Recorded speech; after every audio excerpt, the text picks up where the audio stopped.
പഹൽഗാമിൽ നടന്ന ഭീകരാക്രമണവുമായി ബന്ധപ്പെട്ട് കുറച്ചുകൂടി ഡീപ്പായിട്ട് നമുക്ക് ഈ വിഷയത്തെ ഒന്ന് വിലയിരുത്തേണ്ടതായിട്ടുണ്ട്. ദേശസ്നേഹികളായിട്ടുള്ള ഓരോരുത്തരും നിലവിലെ യാഥാർത്ഥ്യം മനസ്സിലാക്കേണ്ടതായിട്ടുണ്ട്. ഒന്നാമത്തെ കാര്യം, ഇന്ത്യ പാകിസ്ഥാൻ യുദ്ധം നടക്കുകയാണെങ്കിൽ ആര് ജയിക്കും? നിസ്സംശയം നമുക്ക് പറയാൻ പറ്റും ഇന്ത്യ ജയിക്കുമെന്ന്. പാകിസ്ഥാൻ ഇന്ത്യയെക്കാൾ പവർഫുൾ ആയിരുന്ന, അതായത് ആയുധബലത്തിൽ പവർഫുൾ ആയിരുന്ന സമയങ്ങളിൽ പോലും യുദ്ധത്തിൽ ഇന്ത്യ വിജയിച്ചിട്ടുണ്ട്. ഇത്രയും കാലത്തിനിടയിൽ ഒരിക്കൽ പോലും ഇന്ത്യ ഒരു യുദ്ധത്തിൽ പാകിസ്ഥാനെ പരാജയപ്പെടുത്താൻ കഴിഞ്ഞിട്ടില്ല.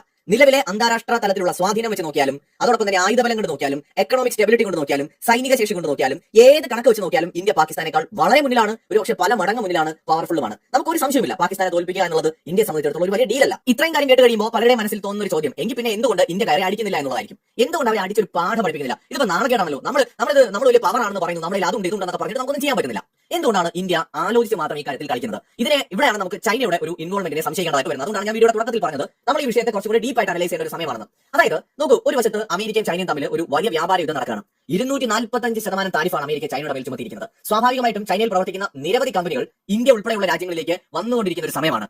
എന്തുകൊണ്ടാണെന്ന് വെച്ചാൽ ഇന്ത്യയിൽ നിന്ന് കയറ്റുമതി ചെയ്യുകയാണെങ്കിൽ കമ്പനികൾക്ക് ചൈനയിൽ നിന്നുള്ള താരിഫിനെ മറികടക്കാൻ കഴിയും. അമേരിക്കയുമായിട്ടുള്ള ഈ വ്യാപാര യുദ്ധം, ചൈന അമേരിക്ക യുദ്ധം കൂടുതൽ ശക്തമാവുകയുള്ളൂ. അപ്പോൾ അതുകൊണ്ട് തന്നെ വേറെ രാജ്യങ്ങളിലേക്ക് കൂടി പ്രൊഡക്ഷൻ നടത്തേണ്ടതുണ്ടെന്ന് കമ്പനികൾ തിരിച്ചറിയുന്നുണ്ട്. ഇപ്പോൾ ചൈനയിലുള്ള അമേരിക്കൻ കമ്പനികൾ, ജാപ്പനീസ് കമ്പനികൾ, ഓസ്ട്രേലിയൻ കമ്പനികൾ, യൂറോപ്യൻ കമ്പനികളൊക്കെ പടിപ്പടിയായിട്ട്, ഇത് പെട്ടെന്ന് ഒരു ദിവസം കൊണ്ട് പറ്റില്ല, പടിപ്പടിയായിട്ട് മറ്റു രാജ്യങ്ങളിലേക്ക് കൂടി ചേക്കേറുകയാണ്. അവരുടെ ഒരു പ്രയോറിറ്റി ലിസ്റ്റ് എടുത്താൽ അതിൽ ആദ്യ പേരുകളിൽ ഒന്ന് ഇന്ത്യയാണ്. ഇന്ത്യയുണ്ട്, തായ്ലൻഡ് ഉണ്ട്, വിയറ്റ്നാം ഉണ്ട്, മെക്സിക്കോ ഉണ്ട്, അങ്ങനെ പല രാജ്യങ്ങളുണ്ട്. ബട്ട് ഫസ്റ്റ് പ്രയോറിറ്റി എന്ന് പറയുന്ന ഒരു രാജ്യം ഇന്ത്യയാണ്. കാരണം ചൈനയെ പോലെ തന്നെ വലിയ പോപ്പുലേഷൻ ഉണ്ട്, യങ്ങർ പോപ്പുലേഷൻ കൂടുതലാണ്, സ്കിൽഡ് ലേബേഴ്സ് ധാരാളം ഇവിടെയുണ്ട്, ഗവൺമെന്റിന്റെ സപ്പോർട്ട് വളരെയധികമുണ്ട്, സ്വയം വലിയൊരു മാർക്കറ്റുമാണ്. ഒപ്പം ജിയോഗ്രഫിക്കലി നോക്കിയാൽ ചൈനയേക്കാൾ വളരെ മികച്ച ഒരു പൊസിഷനിലാണ് ഇന്ത്യ സ്ഥിതി ചെയ്യുന്നത്. വ്യാപാരത്തിനെ സംബന്ധിച്ചിടത്തോളം ബെറ്റർ പൊസിഷനാണ് ഇന്ത്യയുടേത്. അപ്പോൾ എല്ലാം കൊണ്ടും ഇന്ത്യയിൽ ഇൻവെസ്റ്റ് ചെയ്യുന്നത് കുഴപ്പമില്ല എന്ന് കമ്പനികൾ വിചാരിക്കുന്നു. അപ്പോൾ അവരിങ്ങനെ ഇന്ത്യയിലേക്ക് വന്നുകൊണ്ടിരിക്കുകയാണ്. ഇന്ത്യയിലെ പല സ്റ്റേറ്റ് ഗവൺമെന്റുകളുമായിട്ടും സെൻട്രൽ ഗവൺമെന്റുകളുമായിട്ടും ഒക്കെ ചർച്ച നടന്നുകൊണ്ടിരിക്കുകയാണ്. അപ്പോൾ ചൈനയെ സംബന്ധിച്ചിടത്തോളം വലിയ നഷ്ടമാണ്. കാര്യങ്ങൾ ഇങ്ങനെയൊക്കെ പോയിക്കൊണ്ടിരിക്കുകയാണ്. ഇന്ത്യയുടെ കേന്ദ്രമന്ത്രിയായിട്ടുള്ള നമ്മുടെ പീയൂഷ് ഗോയൽ അടക്കം പറഞ്ഞു, ഗോൾഡൻ ഓപ്പർച്യൂണിറ്റിയാണ്, 1000 വർഷത്തിൽ ഒരിക്കൽ മാത്രം കിട്ടുന്ന ഒരു ഓപ്പർച്യൂണിറ്റിയാണെന്ന് അദ്ദേഹം പറഞ്ഞു. സോ ഈ സാഹചര്യത്തിലാണ് ഇപ്പോൾ പഹൽഗാമിൽ ഒരു ഭീകരാക്രമണം ഉണ്ടാകുന്നത്. ഈ ഭീകരാക്രമണം എന്ന് പറയുന്നത് ആസൂത്രിതമായിട്ട് നടത്തിയ ഒന്ന് തന്നെയാണ്. അതിന് കശ്മീരിലെ വിഘടനവാദവുമായിട്ട് ബന്ധമുണ്ടെന്നൊക്കെ പറയുമ്പോൾ തന്നെ ചൈനയുടെ എല്ലാ ആശീർവാദത്തോടെയോ അല്ലെങ്കിൽ ചൈനയുടെ കൂടി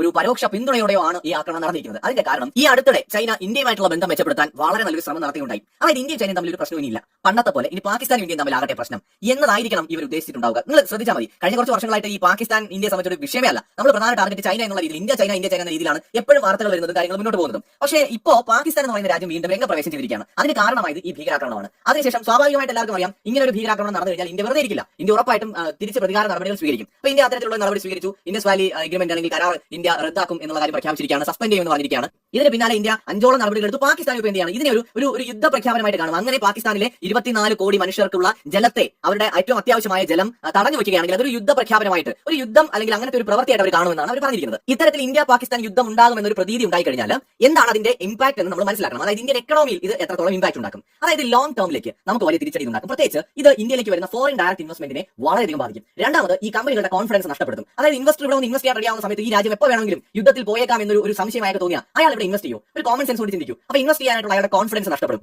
ചിലപ്പോൾ കുത്തക വമ്പൻ കമ്പനികൾക്ക് ആ ഒരു പ്രശ്നം ഉണ്ടാവുമായിരിക്കില്ല. പക്ഷേ ഒരു മീഡിയം റേഞ്ചിലുള്ള ഇൻവെസ്റ്റേഴ്സ് എല്ലാം തന്നെ ഭയപ്പെടും. കാരണം ഒരു യുദ്ധം ഉണ്ടാകാൻ പോകുന്ന രാജ്യവുമായിട്ട് അവിടെ പോയിട്ട് ഇൻവെസ്റ്റ് ചെയ്തിട്ട് പണി വാങ്ങേണ്ട കാര്യമില്ല എന്ന് ഇവർ വിചാരിക്കും. കാരണം ഒരു വശത്ത് ചൈനയായിട്ട് ഓൾറെഡി നമുക്ക് പ്രശ്നങ്ങളുണ്ട്, മറുവശത്ത് ഇപ്പോൾ പാകിസ്ഥാൻ ആണെങ്കിൽ ഒന്നും നഷ്ടപ്പെടാനില്ല. അപ്പോൾ ഇന്ത്യയെ സംബന്ധിച്ച് അങ്ങനെയല്ല. അപ്പോൾ യുദ്ധം ഉണ്ടാവുകയാണെങ്കിൽ ഇപ്പോൾ റഷ്യ യുക്രൈൻ യുദ്ധത്തിൽ റഷ്യ സഫർ ചെയ്തില്ലേ, അപ്പോൾ നമ്മളും സഫർ ചെയ്യേണ്ടി വരും. അതായത് ഒരു കംപ്ലീറ്റ് നമ്മളെല്ലാം നമ്മുടെ രാജ്യം മുഴുവൻ അങ്ങ് സേഫും പാകിസ്ഥാൻ ചാരുമായി പോകുന്ന ഒരു സാഹചര്യത്തിലേക്ക് ഒരിക്കലും പോകില്ല. അതിനിപ്പോൾ ഈവൻ അത് ബംഗ്ലാദേശുമായിട്ടുള്ള യുദ്ധമാണെങ്കിൽ പോലും നമ്മളൊരു 50 മിസൈൽ അങ്ങോട്ട് അയക്കുന്നു, അയാൾ അവിടെ നിന്ന് ഇങ്ങോട്ട് ഒരു 50 അയക്കുന്നു വെച്ച് നമ്മൾ 48 പറഞ്ഞാലും 2 എവിടെയെങ്കിലും ഒന്ന് വീണ് നമുക്ക് നഷ്ടങ്ങൾ ഉണ്ടാവും. എന്ന് വെച്ചാൽ യുദ്ധം എന്ന് പറയുമ്പോൾ ഒരു രാജ്യം ജയിച്ചാലും രണ്ട് ഭാഗത്ത് നാശനഷ്ടങ്ങൾ ഉണ്ടാവും. ജയിക്കുന്ന രാജ്യത്തിന് നാശനഷ്ടങ്ങൾ കുറവായിരിക്കുമെന്ന് മാത്രം. അത് എല്ലാ കാലവും അങ്ങനെ തന്നെയാണ്. അതിന് എത്ര വലിയ സൂപ്പർ പവർ യുദ്ധത്തിന് പോയാലും അക്കാര്യത്തിൽ വലിയ മാറ്റം ഒന്നും വരാൻ പോകുന്നില്ല. അപ്പോൾ ഇവിടെ നമ്മൾ മനസ്സിലാക്കേണ്ടത് അത് തന്നെയാണ്. ഒരുപക്ഷേ ഈ ഭീകരാക്രമണത്തിന്റെ പുറകിൽ പാകിസ്ഥാനോടൊപ്പം ഒരു ചൈനീസ് ഇടപെടൽ ഉണ്ടാകാൻ സാധ്യതയുണ്ട്. എന്ന് വെച്ചാൽ കശ്മീരിൽ ഒരു പ്രശ്നം ഉണ്ടാക്കുക, അതിലൂടെ ഇന്ത്യ പാകിസ്ഥാൻ പ്രശ്നം വീണ്ടും ചർച്ചയാവുക, ഈ സ്വാഭാവികമായിട്ട് ഇന്ത്യയുടെ ശ്രദ്ധ തിരിക്കുക, ഒപ്പം ഇന്ത്യയിലേക്ക് വരുന്ന ഇൻവെസ്റ്റേഴ്സിനെ പിന്തിരിപ്പിക്കുക, ഇത്തരത്തിലുള്ള വളഞ്ഞ വഴികൾ ഇതെപ്പോഴും ചൈന ചെയ്യുന്നതാണ്. കോവിഡ് ടൈമിൽ നമ്മൾ കണ്ടതാണ് ഇന്ത്യയും ചൈനയും തമ്മിലുണ്ടായ സംഘർഷം. അതുപോലെ ഓരോ സന്ദർഭങ്ങളിലും ഇന്ത്യക്ക് എന്തെങ്കിലും ഓപ്പർച്യൂണിറ്റീസ് വരുന്നു എന്ന് തോന്നുമ്പോൾ എന്തെങ്കിലും ഒരു പുതിയ പ്രശ്നം ഉണ്ടാക്കി ഇന്ത്യൻ ഗവൺമെന്റിന്റെ ശ്രദ്ധ തിരിക്കുക, ഇന്ത്യയിലേക്ക് വരുന്ന നിക്ഷേപകരെ തടയുക, ഈ ഒരു തന്ത്രം ചൈന കുറെ കാലമായിട്ട് പയറ്റുന്നുണ്ട്. അപ്പോൾ അതുകൊണ്ട് ഇവിടെ ഈ ഒരു ഭീകരാക്രമണത്തിന്റെ പുറകിൽ പാകിസ്ഥാൻ മാത്രമല്ല, അവരുടെ ഗോഡ് ഫാദറോ അല്ലെങ്കിൽ റിയൽ ഫാദറോ ഒക്കെ ആയിട്ടുള്ള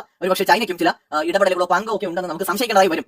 ഒരു ഫെയിൽഡ് സ്റ്റേറ്റ് ആണ് പാകിസ്ഥാൻ. ഇന്ത്യ അങ്ങനെ അല്ല. അത് തന്നെയാണ്. അപ്പോൾ നമ്മൾ യുദ്ധം ഇപ്പോൾ ചെയ്യാൻ പോകുന്നത് മണ്ടത്തരമാണ്. ഒരു ഫുൾ സ്കെയിൽ യുദ്ധം, അത് ഭയങ്കര മണ്ടത്തരമാണ്. നമ്മൾ തന്ത്രപരമായി കളിക്കുന്നത്. അതിലൊന്നും ഇപ്പോൾ ഇൻഡസ് വാലി ട്രീറ്റി നമ്മൾ റദ്ദ് ചെയ്തു. എന്നിട്ട് നമ്മൾ എന്തിനാ ഒറ്റയടിക്ക് പാകിസ്ഥാനിലേക്കുള്ള വെള്ളത്തിന്റെ ഫ്ലോ തടയുകയല്ല വേണ്ടത്. അത് സാധ്യമല്ല. ഘട്ടമായിട്ട് അതാണ് ഒരു ലോങ് ടേമിലേക്കുള്ള പണിയായിരിക്കണം. ഇവരുമായിട്ടുള്ള റിലേഷൻ കൂടുതൽ മെച്ചപ്പെടുത്തേണ്ടത് നമുക്ക് പ്രത്യേകിച്ച് ഗുണമൊന്നുമില്ല. ഇവരായിട്ട് ഒരിക്കലും നന്നാകാൻ പോകുന്നില്ല. അവർക്ക് ഇന്ത്യയോടുള്ള ശത്രുതയൊന്നും മാറില്ല.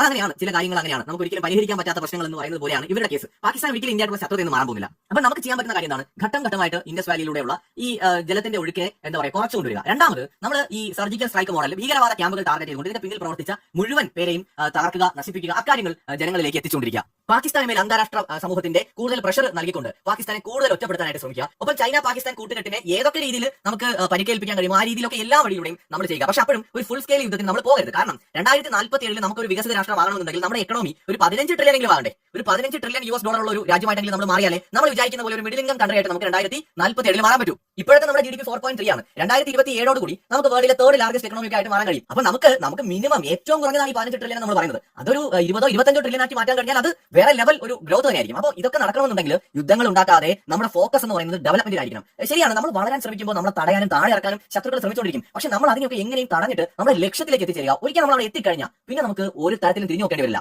ഇന്ത്യ ഒരു സൂപ്പർ പവർ ആകാതിരിക്കേണ്ടത് പാകിസ്ഥാന്റെ ചൈനയുടെ ആവശ്യമാണ്. അതിന് വേണമെങ്കിൽ സ്വയം ആത്മഹത്യ ചെയ്യാൻ പാകിസ്ഥാൻ തയ്യാറാണ്. കാരണം അങ്ങനത്തെ ഒരു മൈൻഡ് സെറ്റ് ആണ് അവർക്ക്. അവർ കൂടി ഇരിക്കുന്ന കൊമ്പങ്ങ് മുറിച്ചിട്ട് ഇന്ത്യയും കൂടെ കൊണ്ട് വെള്ളത്തിൽ ചാടിച്ചാവാന്ന് അവർ വിചാരിക്കും. അങ്ങനത്തെ ആൾക്കാരാണ്. എന്ന് വെച്ചാൽ ഇന്ത്യ നന്നാവരുത്, ഇപ്പൊ പാകിസ്ഥാൻ നശിച്ചാലും വേണ്ടില്ല, ഇന്ത്യ നന്നാവരുത്. അത്തരം മനോഭാവമുള്ള ഒരു രാജ്യമാണ് അവർ. അതായത് ചൈന ശക്തമായി നിലനിൽക്കുന്നതിന് വേണ്ടിയിട്ട് ഞങ്ങൾ വേണമെങ്കിൽ ഇന്ത്യയും കൊണ്ട് സ്വയം മരിച്ചുകൊള്ളാം എന്ന് പറയുന്ന മണ്ടന്മാരുടെ നാടാണ് ഈ പറയുന്ന പാകിസ്ഥാൻ. അവർക്ക് വളരണമൊന്നുമില്ല, പക്ഷെ ഇന്ത്യ വളരരുത് എന്ന് മാത്രമേ അവർക്കുള്ളൂ. അപ്പൊ അതുകൊണ്ട് നമ്മൾ ഈ രാജ്യത്തെ കെയർഫുൾ ആയിട്ട് ഡീൽ ചെയ്യണം. ഇവിടെ നമ്മുടെ മസിൽ പവറിനെ ആരും ക്വസ്റ്റ്യൻ ചെയ്യാൻ പറ്റില്ല. ലോകത്തിന് എല്ലാം അറിയാം, എല്ലാ രാജ്യങ്ങൾക്കും അറിയാം ഇന്ത്യക്ക് എന്തിനുള്ള ശേഷിയുണ്ട്. ഇന്ത്യ വിചാരിച്ചാൽ എത്ര സമയം കൊണ്ട് തകർക്കാവുന്നതേ ഉള്ളൂ ഈ പാകിസ്ഥാൻ എന്ന് പറയുന്ന രാജ്യത്തെ. പക്ഷെ നമ്മൾ എന്തുകൊണ്ടാണ് സംയമനം പാലിക്കുന്നത്? നമ്മളെ സംബന്ധിച്ചിടത്തോളം മിലിറ്ററി സ്ട്രെങ്ത് മാത്രമല്ല, ഒരു എക്കണോമിക് സൂപ്പർ പവർ ആവുക എന്നത് കൂടി വളരെ പ്രധാനമാണ്. നമ്മൾ ഫോക്കസ് ചെയ്യുന്നത് അതിലാണ്. കാരണം നമ്മുടെ ശത്രു, ഏറ്റവും വലിയ ശത്രു ചൈനയാണ്, പാകിസ്ഥാൻ എന്നല്ല. അപ്പൊ നമ്മൾ അതുകൊണ്ട് വളരെ കെയർഫുൾ ആയിട്ട് തന്നെയാണ് ഡീൽ ചെയ്യേണ്ടത്. തന്ത്രങ്ങൾ വളരെ പ്രധാനമാണ്. അല്ലാതെ നമ്മൾ നേരിട്ട് പോയി യുദ്ധം ചെയ്യുക എന്ന് പറയുന്ന ഒരു സാമാന്യ നമ്മുടെ ഒരു രോഷമുണ്ടല്ലോ, ഒരു സാധാരണക്കാരന്റെ രോഷത്തിനോട് പ്രസക്തിയില്ല. രാഷ്ട്രതന്ത്രമാണ് ഇവിടെ വേണ്ടത്. ആ രാഷ്ട്രതന്ത്രം എന്ന് പറയുന്നത് വൈകാരികമായിട്ടുള്ള ഒരു സാധാരണ, ഇപ്പൊ നമ്മളെ പോലെ ഒരു സാധാരണ മനുഷ്യന്റെ ചിന്തകൾക്കും ഒരു സാധാരണ മനുഷ്യന്റെ ആവേശത്തിനും ഒക്കെ അപ്പുറമാണ് ഒരു ഭരണാധികാരിയുടെ ദീർഘവീക്ഷണത്തോടു കൂടിയുള്ള രാഷ്ട്രതന്ത്രങ്ങളും തീരുമാനങ്ങളും എന്ന് പറയുന്നത്. അവിടെയാണ് നമ്മൾ വ്യത്യസ്തമാകേണ്ടത്. ഇപ്പോൾ നമുക്ക് വേണ്ടത് അതാണ്. അങ്ങനെ തന്ത്രപരമായി നമ്മൾ മുന്നേറുകയാണ് വേണ്ടത്. എന്തായാലും ഇന്ത്യ ഗവൺമെന്റ് ശക്തമായ തിരിച്ചടികൾ ഒന്നിന് പുറകെ ഒന്നായിട്ട് ഇതിന്റെ പുറകിൽ പ്രവർത്തിച്ചവർക്ക് നൽകുമെന്ന് പറഞ്ഞിട്ടുണ്ടെങ്കിൽ അത് നൽകിയിരിക്കും. അത് അജ്ഞാതരുടെ രൂപത്തിലായിരിക്കാം, അത് സർജിക്കൽ സ്ട്രൈക്കിന്റെ രൂപത്തിലായിരിക്കാം, അത് ഇൻഡസ് വാലി ട്രീറ്റി അവസാനിപ്പിച്ചുകൊണ്ടായിരിക്കാം. പക്ഷേ ഒരു ഫുൾ സ്കെയിൽ യുദ്ധത്തിൽ ഇന്ത്യ പോകരുത് എന്നാണ് സത്യത്തിൽ ആഗ്രഹിക്കുന്നത്. പ്രേക്ഷകരുടെ വലിയ അഭിപ്രായങ്ങൾ താഴെ കമന്റ് ചെയ്യും.